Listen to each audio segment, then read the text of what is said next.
Hello everybody. Today I'm going to present about sensory profiles. What is a sensory profile? A sensory profile is a Pearson administered assessment tool, and it assesses children's responses to sensory events in everyday life, and as well as their processing patterns. This could be done in school, home, or just the general public. So what kind of sensory events are they going through, like at the mall, baseball games, grocery stores, and so forth and so on. And what does it measure? It measures the child's responses to various sensory events, and it measures 8 areas of sensory input. So you have your auditory, visual, activity level, taste, smell, body position, movement, touch, emotional, social, interactions, and observations.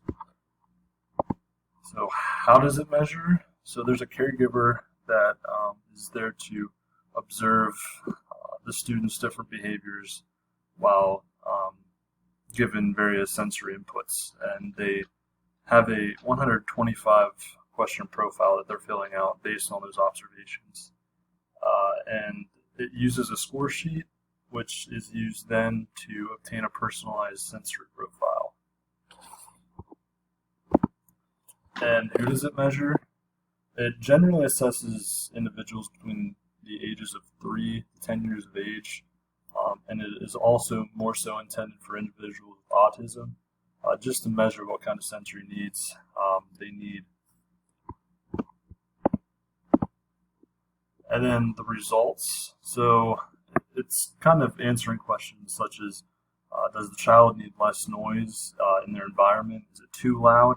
Or maybe it's too quiet even. Do they need movement? So are they busy? Do they focus better while they're moving or fidgeting around with something? And then are they attracted to or sensitive to light? So is the room in which they're in too bright to where they might be kind of just a little uncomfortable, or they might be acting out just because of how bright it is in the room, or is it too dark?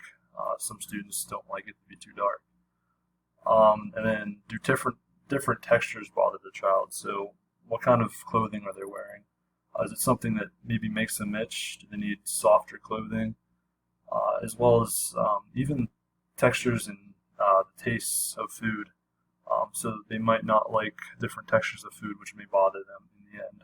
And in all, really, is addressing the specific sensory needs, just to help better succeed, help the student better succeed, as well as make them feel more secure and comfortable out in the public. So, like I said, the mall, baseball games, grocery stores, and home, especially.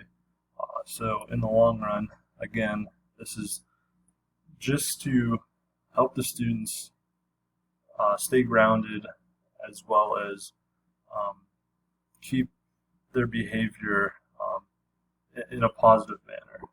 Thank you.